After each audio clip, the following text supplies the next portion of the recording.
tagos sa puso. Kung mo makita na sa dugo sa mga Duterte ang gugma para sa naso.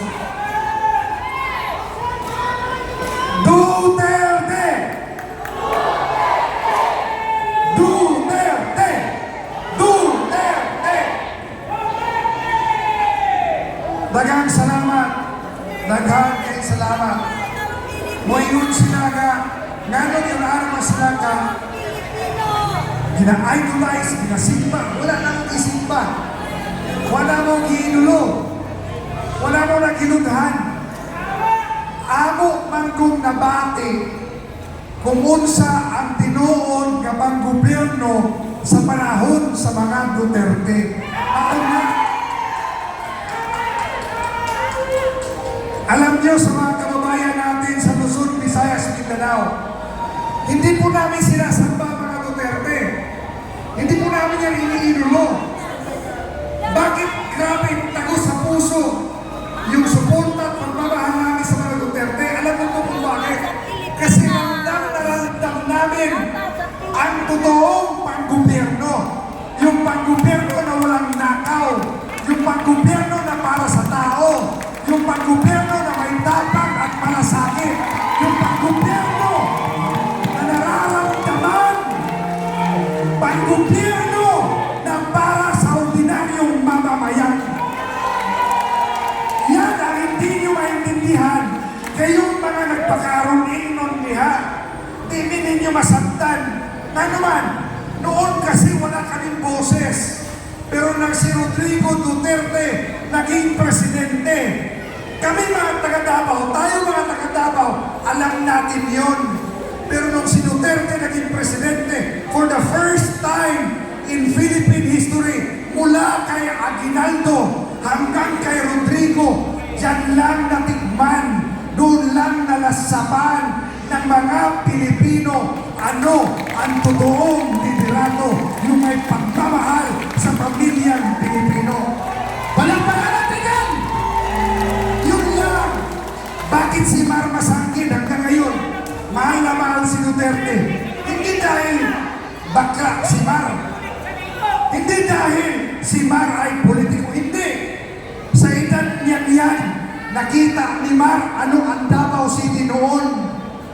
Nakita ni Mar ano ang Davao noon nung hindi pa si Duterte ang mayor dito. Hindi nyo matanggal sa atin yan, taga Davao. Hindi matanggal sa atin yan, mga taga Mindanao. Bakit mahal natin si Rodrigo? Ramdam natin ang gobyerno.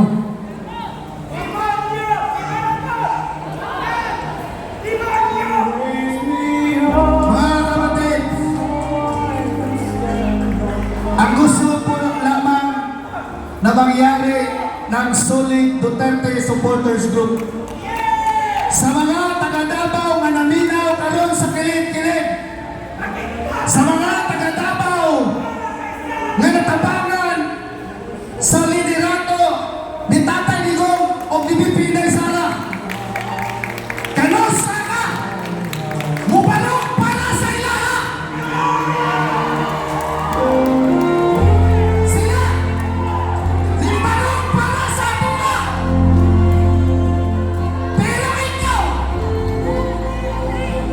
Di ba para sa ilang?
Namugna ang kanta.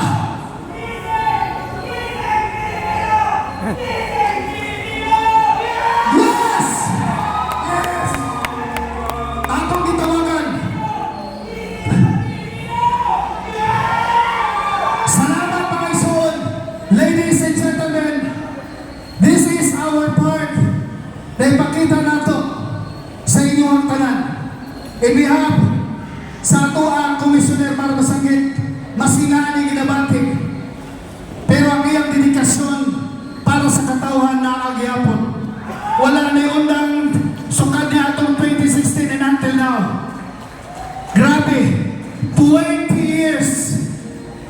20 years is the number of completeness.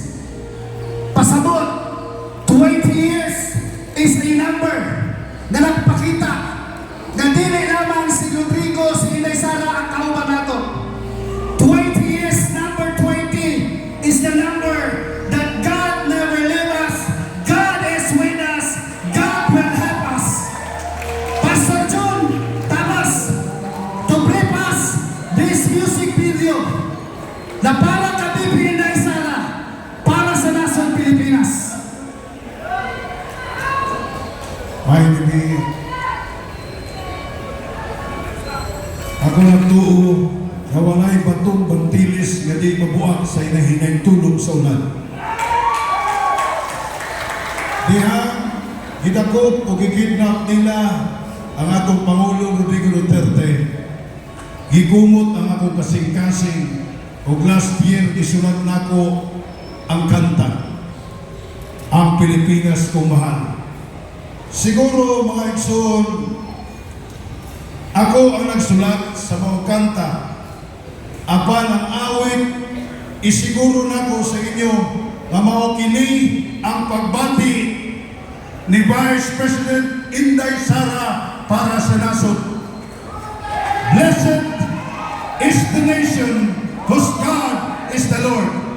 Niling akong kanta karon, akong ipasalamatan, dili kini mahimo kung wala ang atong Bangilitan Komisyoner, Mar Masanggit. Uban, atong pinapakan. O usab, ang atong Vice President sa National, Robert Gonzaga, niya po din kung wala din paliw ko naon sa mga principales para makita ninyo ang video. Sir, doon. Tanawan ninyong video, paliw. Ito mo. Ako po di-acknowledge ang executive producer na naghimo sa mga music video, ang CEO sa EXR Makabuhay Plus, Ma'am Annabel Brigas Soto. Thank you, ma'am. Ikaw manusap sa akong amigo kayo kauban sa buhat Ruben Gonzaga. O karon mga igsunan, uban sa mga pinalagang asawa, Attorney Cristel Tabas, among ihatag ang mga awit alang kang bipinday para sa nasod Pilipinas. Ang Pilipinas kong mahal na giawit ni Miss April Boris. Aniya, mga igsoon.